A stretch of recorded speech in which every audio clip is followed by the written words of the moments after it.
आप सभी पत्रकारों का स्वागत है। हिमाचल प्रदेश में इस मॉनसून के चलते लगभग सभी इलाकों में बारिश के कारण नुकसान हुआ है और उस नुकसान के कारण बहुत सारे लोगों की जिंदगी चले गई, घर चले गए, जमीन चले गई। अगर मैं इस बात को कहूं कि ये क्रम लगातार 2023 के बाद बना हुआ है, जब आपदा के कारण हिमाचल प्रदेश में बहुत बड़े जान माल की क्षति हुई है, नुकसान हुआ है। अब की बार जो नुकसान हुआ है, शुरू के दौर में मंडी जिला से हुआ था, जिसमें एक ही रात में 42 लोगों की जिंदगी चले गई थी, जिसमें सबसे ज्यादा मेरे विधानसभा क्षेत्र सराज में नुकसान हुआ था। लेकिन जैसे जैसे मानसून का ये दौर आगे बढ़ता गया, पूरे प्रदेश में नुकसान होने की घटनाएं होती रही। चंबा में बहुत बड़ा नुकसान हुआ, कुल्लू में बहुत बड़ा नुकसान हुआ, कुल्लू में, मनाली में, बंजार विधानसभा क्षेत्र में, और यहां तक के जो मैदानी इलाके हैं, जो हमारे ऊना का जिला है, वहां पर नुकसान हुआ।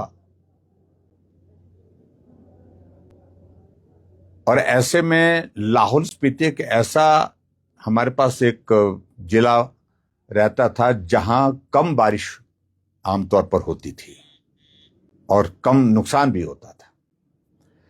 लेकिन अब की बार हमने इस बात को भी देखा कि लाहौल स्पीति में भी इस बारिश में बहुत बड़ा नुकसान हुआ है, बहुत बड़ी क्षति हुई है।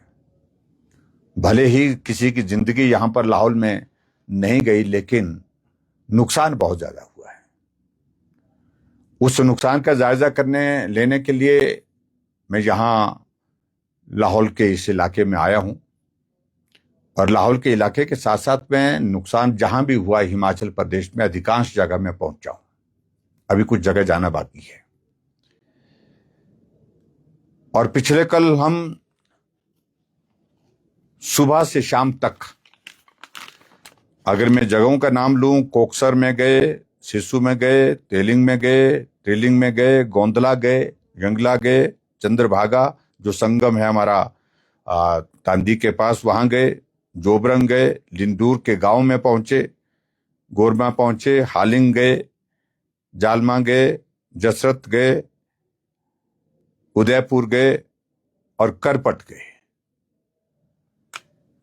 और मैं इस बात को देख रहा हूं कि बहुत बड़ा नुकसान इन सब इलाकों में हुआ है।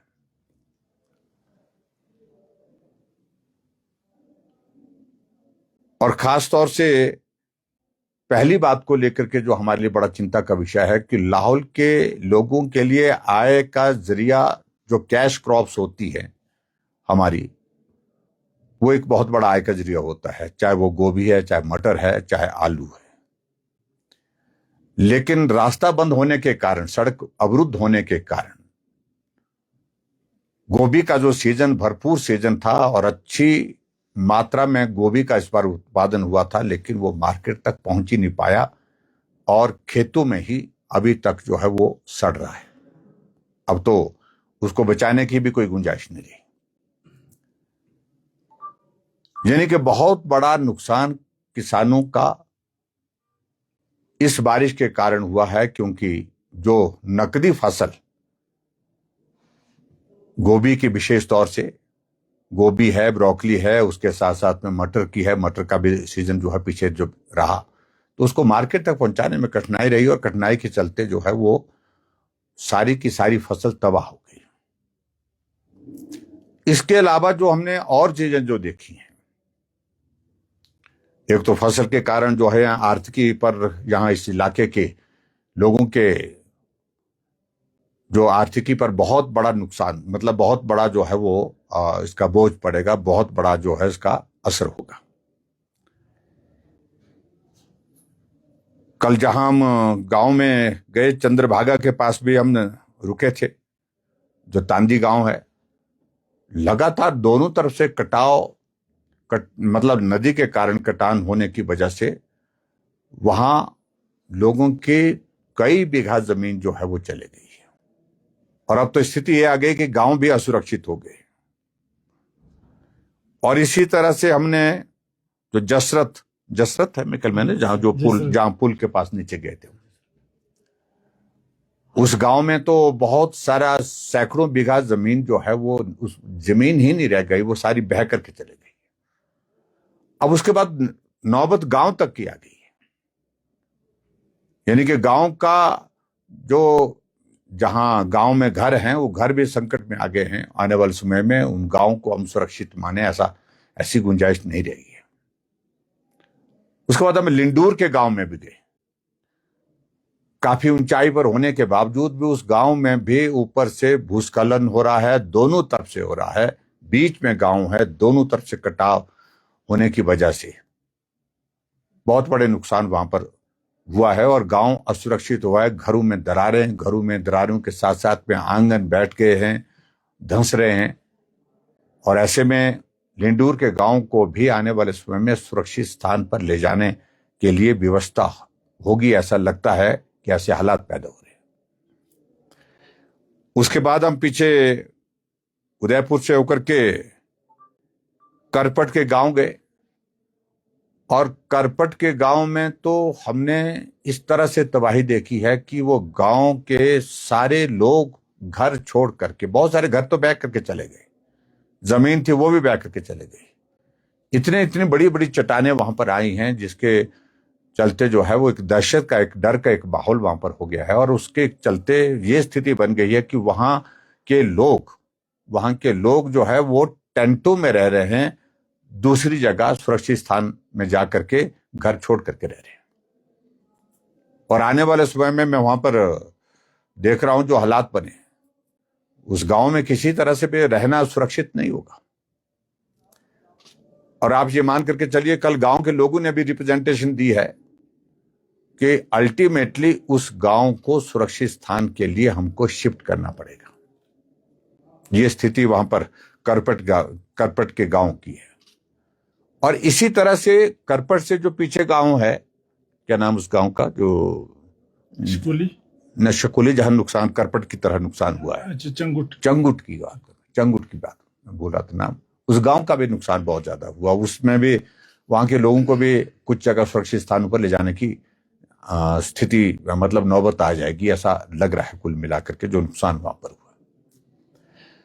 लेकिन मैं इस बात का जिक्र कर रहा हूं कि अभी तक जो नुकसान हुआ है सिर्फ और सिर्फ वहां पर अभी तक सिर्फ पटवारी कुछ जगह पहुंचा, कुछ जगह जो लोगों से जानकारी मिली है अभी तक पटवारी भी वहां पर नहीं पहुंचा है। प्रशासन के अधिकारी पहुंचे हैं लेकिन राहत अभी तक नहीं मिली है। और नुकसान हुए काफी टाइम हो गया लेकिन अभी तक फौरी राहत के रूप में कुछ मदद होनी चाहिए थी, ऐसे लोगों का कहना है। लेकिन अभी तक मदद नहीं पहुंच पाई है। और खास तौर से मैं इतना जरूर कहना चाहता हूं, यह स्थिति सिर्फ लाहौल की नहीं, पूरे हिमाचल प्रदेश में जो आपदा के कारण नुकसान हुआ है वहां फौरी राहत के रूप में तौर पर जो है जो मदद मिलनी चाहिए, तुरंत मिलनी चाहिए थी, अभी तक अधिकांश जगह नहीं मिल पाई है। पहले प्रदेश सरकार के नेताओं का कहना रहता था, कांग्रेस के नेता, चाहे मुख्यमंत्री सुखविंदर सिंह सुक्खू जी हैं, चाहे उनके और मंत्री, एक स्वर में बोलते थे केंद्र मदद नहीं कर रहा, यही रोना रोते थे, केंद्र से कुछ नहीं मिला। लेकिन मैं बड़ा स्पष्ट करना चाहता हूं कि 2023 से अभी तक हिमाचल प्रदेश में डिजास्टर में चाहे एनडीआरएफ का पैसा आया, एसडीआरएफ का पैसा आया, और वो पैसा 5,500 करोड़ रुपए से ज्यादा आ चुका है। और अब की बार जो आपदा हुई, उस आपदा को केंद्र सरकार के समक्ष पूरा रखने के लिए, जो नुकसान हुआ है उसकी जानकारी देने के लिए मैं व्यक्तिगत रूप से दिल्ली गया। पार्टी के हमारे राष्ट्रीय अध्यक्ष जी से मिला, हमारे पार्टी के प्रदेश के अध्यक्ष भी साथ में थे, सारे सांसद हिमाचल प्रदेश के केंद्र में गृह मंत्री जी से मिले, नितिन गडकरी जी से मिले, फाइनेंस मिनिस्टर से मिले, और बाद में मैं व्यक्तिगत रूप से प्राइम मिनिस्टर से भी मिला, जानकारी दी। और मैं प्रधानमंत्री नरेंद्र मोदी जी का धन्यवाद करता हूं कि ये पहली बार हुआ जब आपदा हिमाचल प्रदेश में आई और उस आपदा के दौरान देश का प्रधानमंत्री हिमाचल प्रदेश में आकर के जायजा लेने के लिए पहुंचे और जायजा लेने के पश्चात हिमाचल प्रदेश के लिए 1500 करोड़ रुपए का पैकेज का ऐलान करके गए। यह से पहले कभी नहीं हुआ। जो कांग्रेस के नेता बार बार कहते थे कि कुछ नहीं मिला, कुछ नहीं मिला, अब वो ऐसा नहीं बोल रहे हैं कि कुछ नहीं मिला, बोल रहे हैं कि बहुत कम मिला, नुकसान बहुत ज्यादा हुआ। अरे नुकसान बहुत ज्यादा हुआ है तो प्रदेश सरकार की जिम्मेवारी नहीं है क्या? अगर केंद्र सरकार ने ही सब कुछ करना है तो प्रदेश सरकार किस काम के लिए? छोड़ देना चाहिए उनको। और उल्टा हमारा प्रश्न है कि जो 2023 में नुकसान हुआ, केंद्र से जो पैसा मिला है अभी तक वो लोगों तक मिला नहीं। जिसका घर टूटा है उसको पैसा नहीं मिला, जिसकी जमीन चले गई उसको नहीं मिली, किसी की गौशाला चले गई उसको नहीं मिला। आपदा का पैसा प्रदेश सरकार को चलाने के लिए नहीं होता है, ये आपदा के प्रभावित लोगों की मदद करने के लिए होता है। लेकिन ये हिमाचल प्रदेश में बार बार कांग्रेस के नेता जो केंद्र का डिजास्टर का जो पैसा आ रहा है उसको सरकार चलाने के लिए, तनख्वाह देने के लिए, पेंशन देने के लिए खर्च कर रहे हैं, जो मैं समझता हूं कि आपदा प्रभावित लोगों के साथ एक बहुत बड़ा अन्याय है। और उसी तरह से हिमाचल प्रदेश में सरकार की तैयारी इस बार आपदा के दौरान थी ही नहीं। अगर आपके पास लाहौल में गोभी का भरपूर सीजन के दौरान रास्ता बंद हो गया तो ऑल्टरनेटिव अरेंजमेंट किए जा सकते थे, लेकिन सरकार को कोई लेना देना नहीं। ऐसा लगता है कि हिमाचल प्रदेश में जो हालात बने उस हालात के मुताबिक यहां के लोगों को अपने हाल पर छोड़ दिया गया है। मैं समझता हूं ये बहुत दुर्भाग्यपूर्ण है। और बार बार मैं देख रहा हूं कांग्रेस के नेता बार बार स्टेटमेंट दे रहे हैं कि प्रधानमंत्री जी ने जो राहत दी है वो पैसा जो स्कीम की शेप में नहीं, वो पैसा सीधा जो है बैंक में आना चाहिए, खाते में आना चाहिए। पैसा केंद्र से मिलेगा, प्रदेश को मिलेगा, लेकिन प्रदेश में उस पैसे को खर्च करने का जिम्मा प्रदेश की सरकार का है। अगर पुराना अनुभव हम देखें तो वो अनुभव ठीक नहीं रहा है, इस बात को हम बड़ा साफ कह रहे हैं। चुन चुन करके उन लोगों को राहत देने के काम करने की कोशिश हुई जो एक दल से, उनके पार्टी से, उनकी पार्टी से संबंध रखते थे। इसलिए मैं प्रदेश सरकार से इस बात के लिए आग्रह करता हूं कि निश्चित रूप से जो आपदा का पैसा है वो आपदा प्रभावित लोगों को मिले। और उसके पश्चात जो आग्रह हमको यहां पर मिले हैं, पिछले कल सुबह से शाम तक हम लोगों के बीच में जब रहे हैं तो लोगों ने बहुत सारे सुझाव दिए हैं, आग्रह दिए हैं। मैं प्रदेश सरकार के समक्ष भी रखूंगा, उनको भी बोलूंगा, और उसके साथ साथ में जो केंद्र के साथ जो विषय उठाने के हैं केंद्र के साथ भी बात करूंगा। लेकिन हमारी ये कोशिश है कि जिस प्रकार से हिमाचल प्रदेश में आपदा के दौरान भारतीय जनता पार्टी के कार्यकर्ताओं ने अपने सहयोग से आपदा प्रभावित लोगों को मदद की है, राशन जहां खत्म था राशन पहुंचाया, सामान जो पहुंचाना था वो सामान पहुंचाया, चंबा के इलाके में, मंडी के इलाके में, कुल्लू के इलाके में। लेकिन कांग्रेस पार्टी जो सत्ता में है, इनका एक भी नेता, एक भी आदमी, एक भी कार्यकर्ता हमको राहत के लिए मदद करते हुए नहीं देखा। कुल मिलाकर के हमारा ये कार्यक्रम आज पूरा हो रहा है। सभी प्रभावित इलाकों में प्रमुख रूप स्थानों पर हम गए हैं और आज उसके पश्चात हमारा यहाँ पर पार्टी के सब साथियों के साथ यहाँ पर मिलना भी हुआ था। और आज हमारे पार्टी के संस्थापक नेता के रूप में पंडित दीनदयाल उपाध्याय जी की जयंती भी है, वो कार्यक्रम भी हमने यहाँ पर किया। उनके जीवन से हम सबको प्रेरणा लेकर के समाज के लिए, समाज सेवा के लिए काम करना है। जनसंघ के समय पंडित दीनदयाल जी जनसंघ के अध्यक्ष भी रहे हैं और आज ये भारतीय जनता पार्टी का वर्तमान स्वरूप अगर आप देख रहे हैं, आज हमारी पार्टी देश की नहीं दुनिया की सबसे बड़ी पार्टी है, और सबसे बड़ी पार्टी बनाने के लिए उनका एक बहुत बड़ा योगदान रहा वैचारिक दृष्टि से, संगठन की दृष्टि से। इसलिए उस कार्यक्रम के तहत और उसके साथ साथ में अभी हमने आज स्वच्छता का कार्यक्रम भी यहां पर किया है। पिछले कल रक्तदान भी हुआ, 40 नौजवानों ने रक्तदान किया है यहां पर। उनका भी मैं धन्यवाद करता हूं, क्योंकि प्रधानमंत्री नरेंद्र मोदी जी के जन्म के उपलक्ष्य में जो हमारा कार्यक्रम का जो स्वरूप बना है, जो पखवाड़ा, सेवा पखवाड़ा के रूप में, उसके तहत स्वच्छता का कार्यक्रम, उसके तहत वृक्षारोपण का कार्यक्रम, उसके तहत रक्तदान शिविर का आयोजन करने के कार्यक्रम, ऐसे अनेकों कार्यक्रम जो किए जा रहे हैं। और आज रक्तदान के जो साथी थे उनको हमने सर्टिफिकेट भी दिए और उसके साथ स्वच्छता का कार्यक्रम भी किया। कुल मिलाकर के अगर मैं कहूं, अगर लाहौल में आकर के यहाँ के विकास को एक तरह से पूर्ण रूप से ग्रहण लग गया। पूरे हिमाचल प्रदेश की स्थिति भी वैसी है, और वही स्थिति आज लाहौल स्पीति की भी है। कोई भी विकास कार्य यहां पर आज की तारीख में नहीं हो पा रहा है।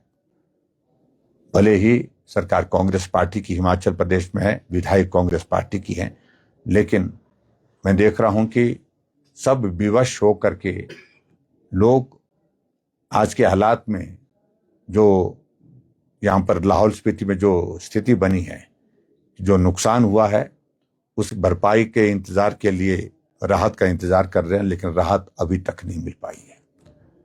और ना ही यहाँ की जो विधायक है वो स्वयं इस बात को कहती है कि आर्थिक संकट है प्रदेश में, और उस संकट के चलते यहाँ पर जो विकास कार्य जो है वो धीमे हैं। अपने ही लोगों को वो समझाने लगी है कि अभी थोड़ा सब्र रखे, सही में रखे। और इससे जाहिर होता है कि कांग्रेस पार्टी में भी बहुत बड़ी उथल पुथल चल रही है।